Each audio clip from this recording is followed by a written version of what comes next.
Ang Aklat ng Mga Awit. Isa itong koleksyon ng 150 na mga sinaunang tula, kanta at mga panalangin sa Hebrew. Nanggaling ang mga ito sa magkakaibang panahon sa kasaysayan ng Israel. Marami sa mga tulang ito ay may koneksyon kay Haring David na sa 73, kaya nakilala siya bilang makata at mahusay na tumugtog ng harp. Pero marami pang ibang tao sa likod ng mga tulang ito. Nandyan ang mga tula ni Asaph at ng mga anak ni Korah. Ang ilan ay mula sa ibang nangunguna sa pagsamba sa templo. Kahit si Solomon at Moses ay may sarili ring mga tula. At halos isa sa bawat tatlong awit ay hindi kilala kung sino ang sumulat. Marami sa mga tulang ito ang ginamit ng mga choir na kumanta sa templo ng Israel. Pero hindi himbok ang mga awit.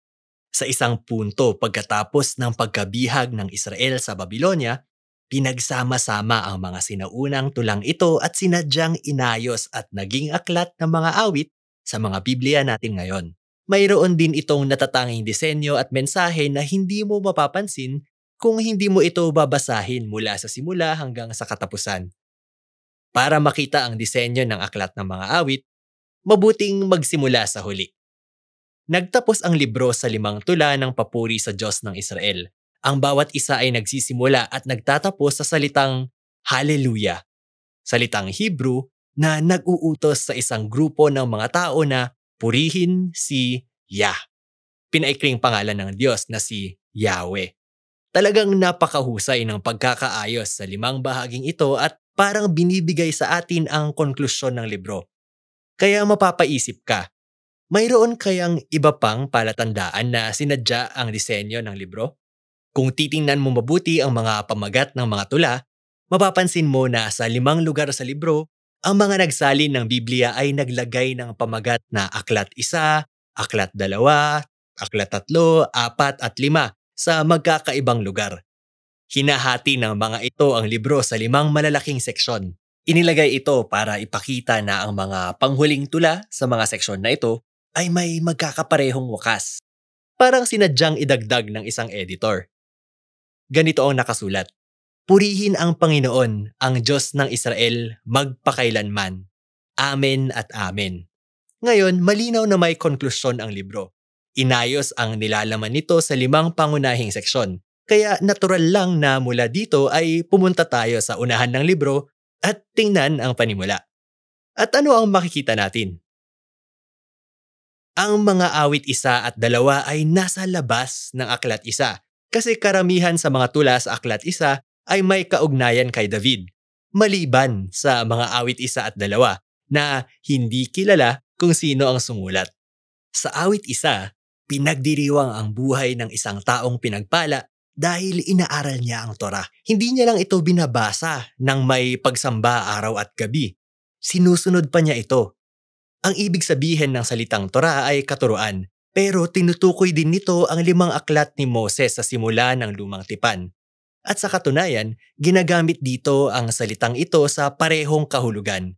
Ito ang dahilan kung bakit mayroon itong 5 pangunahing bahagi. Ipinapakita dito ang aklat ng mga awit bilang bagong Torah na magtuturo sa mga tao kung paano mamuhay sa pagsamba habang sinisikap nilang sundin ang mga kautusan ng Diyos mula sa unang Torah. Ang awit 2 ay isang tula tungkol sa pangako ng Diyos kay Haring David mula sa 2 Samuel Kabanata 7. Isang araw, darating ang Mesiyas na hari para itatag ang kaharian ng Diyos sa buong mundo. Tatalo sa kasamaan at paghimagsik ng mga bansa. Nagtapos ang awit 2 sa pagsasabing pinagpala ang lahat ng humihingi ng tulong sa Mesiyas na hari. At ito ang mismong salitang ginamit sa pagbubukas ng awit 1. Kaya sa kabuuan, pinapakita sa atin ng 2 tula na nakadisenyo ang aklat ng mga awit para maging aklat ng pagsamba ng bayan ng Diyos habang sinisikap nila na maging tapat sa mga kautusan ng Torah, ayon sa kanilang pag-asa at paghihintay sa kaharian ng Mesiyas na darating sa hinaharap. Ngayon na pinakita na ang 2 tema na ito, pwede na nating tingnan ang disenyo ng mas maliliit na libro na umiikot sa 2 ideyang ito. Halimbawa sa Aklat 1, sa mismong gitna nito ay may koleksyon ng mga tula Awit 15 hanggang 24 na nagsisimula at nagtatapos sa panawagan na maging tapat sa kasunduan. At sa mga awit 16 hanggang 18, makikita natin ang paglalarawan kay David bilang halimbawa ng ganitong klase ng katapatan. Nanalangin siya sa Diyos na iligtas siya at itinaas siya ng Diyos bilang hari. Sa kasunod na grupo ng mga tula, mga awit 20 hanggang 23, ang David ng nakaraan ay naging larawan ng Mesiyas na hari sa hinaharap, na hihingi din ng tulong sa Diyos. Ililigtas siya at pagkatapos ay bibigyan ng kaharian na higit pa sa mga bansa. At sa pinakasentro ng koleksyon na ito ay may tula, awit 19, na nakatuon sa pagpupuri sa Diyos dahil sa Torah. Kaya ito ngayon, makikita natin ang dalawang tema mula sa mga awit 1 at 2 ay talagang may kaugnayan dito. Nagbukas ang aklat 2 sa dalawang tula tungkol sa iisang pag-asa sa hinaharap, ang makabalik sa templo sa Zion. Malapit ang larawang ito sa pag-asa sa darating na paghahari ng Mesiyas. Nagtapos ang aklat 2 sa tula na nagpapakita sa paghahari ng Mesiyas na hari sa lahat ng mga bansa sa hinaharap. Nakakamangha talaga ang tulang ito kasi inuulit nito ang lahat ng mga ibang talata mula sa mga propeta tungkol sa kaharian ng Mesiyas. Nagtapos ito sa pahayag na tutuparin ng pamumuno ng haring ito ang sinaunang pangako ng Diyos kay Abraham para ipaabot ang pagpapala ng Diyos sa lahat ng bansa. Nagtapos din ang aklat 3 sa tula na inaalala ang pangako ng Diyos kay David. Pero sa pagkakataong ito, ang Israel ay nasa ilalim ng pagkabihag. Naalala ng sumulat ng tula ang sinabi ng Diyos na hindi niya tatalikuran ang angkan ni David. Pero ngayon, nakikita niya ang pagrerebelde ng Israel at ang mga resulta nitong pagkasira, pagkabihag at ang pagbagsak ng angkan ni David. Kaya nagtapos ang sumulat sa panawagan sa Diyos na huwag kalimutan ang kanyang pangako kay David. Nakadisenyo ang aklat 4 para sagutin ang krisis ng pagkabihag. Ibinabalik tayo ng panimulang tula sa pinakaugat ng Israel sa isang panalangin ni Moses. At ginaya niya ang ginawa ni Moses sa bundok Sinai pagkatapos na nangyari sa gintong baka. Iniling niya sa Diyos na maawa sa kanila. Sa gitna ng aklat 4, makikita ang koleksyon ng mga tula na ipinapahayag ang Panginoon, ang Diyos ng Israel na namamahala sa buong mundo bilang tunay na hari. At ang lahat ng nilalang mga puno, bundok, ilog ay tinatawag para ipagdiwang ang araw na yon kapag dinala na ng Diyos ang kanyang katarungan at kaharian sa buong mundo. Nagbukas ang aklat 5 sa serye ng mga tula na nagpapatunay na nakikinig ang Diyos sa panawagan ng kanyang bayan at balang araw ay ipapadala niya ang hari para talunin ang kasamaan at dalhin ang kaharian ng Diyos. Mababasa din sa librong ito ang dalawang mas malaking koleksyon. Ang isa ay tinatawag na Halel at ang isa naman ay mga awit sa pag-akyat. Ang bawat isa sa mga koleksyong ito ay nagtatapos sa isang tula tungkol sa darating na kaharian ng Mesiyas. Pinapalakas ng dalawang koleksyon na ito ang pag-asa sa gagawing pagliligtas ng Diyos sa bayan niya sa hinaharap, kagaya ng nangyari sa Exodo. At pagkatapos, sa pagitan mismo ng mga ito ay ang awit 119. Ito ang pinakamahabang tula sa libro. Isa itong tulang nakabatay sa alfabeto. Ang bawat linya ay nagsisimula sa isang letra mula sa alpabetong Hebrew at sinasalaysay nito ang nakakamanghang regalo ng Torah bilang salita ng Diyos para sa kanyang bayan. Kaya heto, ang mga tema mula sa awit 1 at 2, ang Torah at Mesiyas, ay pinagsama lahat dito sa aklat 5. Ibabalik tayo nito sa konklusyon, ang 5 tula.